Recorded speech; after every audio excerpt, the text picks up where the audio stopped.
আসসালামু আলাইকুম ওয়া রাহমাতুল্লাহি ওয়া বারাকাতুহু নাহমাদুহু ওয়া নুসাল্লি আলা রাসূলিহিল কারীম আম্মা বাদ।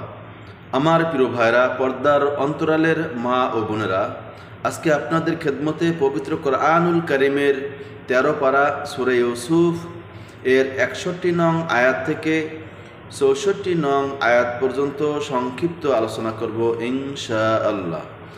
আপনারা অনেকেই অবগত আছেন, হজরতে ইউসুফ আলাইহিস সালামের বৈমাত্র ভাইরা 10 ভাই মিলে শস্য ক্রয়ের উদ্দেশ্যে মিশরের উদ্দেশ্যে এসেছিল এবং বাদশার দরবারে তারা সাক্ষাৎ করে, অর্থাৎ হজরতে ইউসুফ আলাইহিস সালামের কাছে সাক্ষাৎ করে। কিন্তু ইউসুফ আলাইহিস সালাম তাদের ভাইদেরকে চিনে ফেললেন, কিন্তু তার ভাইয়েরা ইউসুফ আলাইহিস সালামকে চিনতে পারেনি।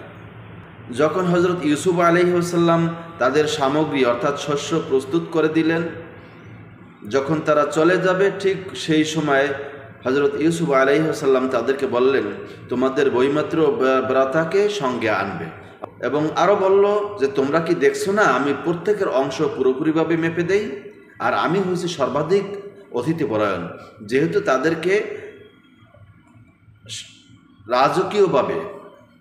তাদেরকে রাজকীয়ভাবে আপ্যায়ন করেছেন। যখন হজরত ইউসুফ আলাইহিস সালাম এই কথা বললেন, সর্বশেষ তাদেরকে সতর্ক করেও দিলেন। তিনি বলেছিলেন যে ফাইল্লাম তাতুনি বি, আর যদি তোমরা তাকে আমার নিকট নিয়ে না আসো, ফালা কাইলা লাকুম ইনদি, তাহলে তোমরা আমার কাছে আর শস্য পাবে না, ওয়ালা তাকরাবুন, এবং তোমরা আমার কাছেও আসবে না, মানে সতর্ক করেও দিয়েছিলেন। কিন্তু তখন তারা সকলে মিলে বলেছিল, ক্বালু সানুরাইদু আনহু আবাহু ওয়া ইন্না লাফাইলুন।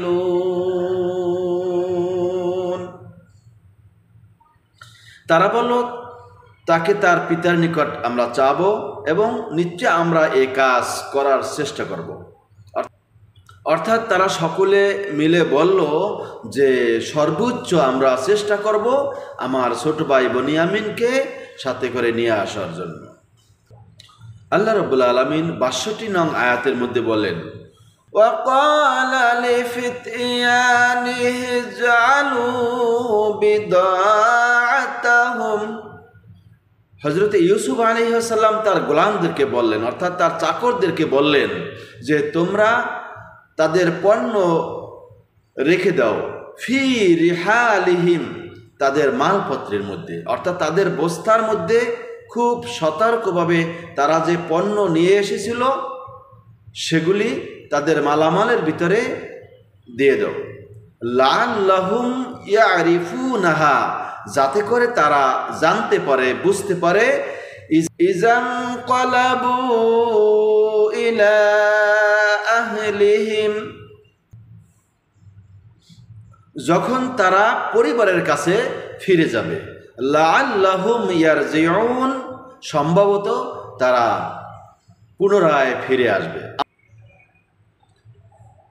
আমার প্রিয় ভাইরা, 63 নং আয়াতের মধ্যে বলা হয়েছে,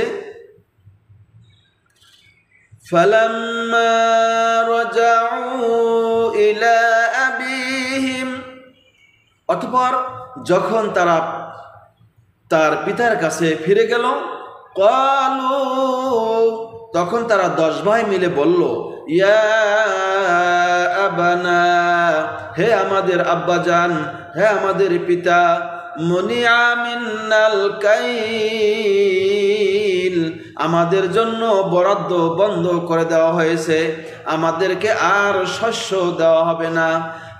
ফাআরসিল মা'ানা আখানা নাকতাল ওয়া ইন্না লাহু লাহাফিজুন, অতএব আপনি আমাদের সাথে আমাদের ভাইকে পাঠিয়ে দিন শস্য আনার জন্য, আর আমরা তাকে হেফাজত করব।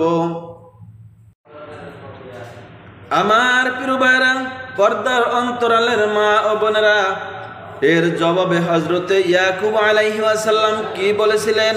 আল্লাহ রাব্বুল আলামিন এই বিষয়টি 64 নং আয়াতের মধ্যে বলেন, কলা হযরতে ইয়াকুব আলাইহি ওয়াসাল্লাম বললেন, হাল আমানুকুম আলাই, আমি কি তোমাদেরকে আবারও বিশ্বাস করব? ইল্লা কামা আমিনতুকুম আলা আখিহি মিন ক্বাবল, যেমনি ভাবে আমি ইতিপূর্বে তোমার ভাইদের ব্যাপারে বিশ্বাস করেছিলাম, অর্থাৎ ইউসুফ আলাইহি ওয়াসাল্লাম সম্পর্কে তোমাদেরকে যে বিশ্বাস করেছিলাম, তোমাদের উপর আস্থা রেখেছিলাম, যার কারণে ইউসুফকে তোমাদের হাতে বুঝিয়ে দিয়েছিলাম, সেই রকম ভুল কি আমি আবারও করব নাকি? ফাল্লাহু খায়রুন হাফিজা, অতএব আল্লাহ রাব্বুল আলামিন হয়েছেন উত্তম হেফাজতকারী। ওয়াহুয়া আরহামুর রাহিমিন, এবং তিনি সকল দয়াবান অপেক্ষা অধিক দয়ালু। ইনশাআল্লাহ বাকি আলোচনা পরবর্তী খণ্ডে হবে। আসসালামু আলাইকুম ওয়া রাহমাতুল্লাহি ওয়া বারাকাতুহু।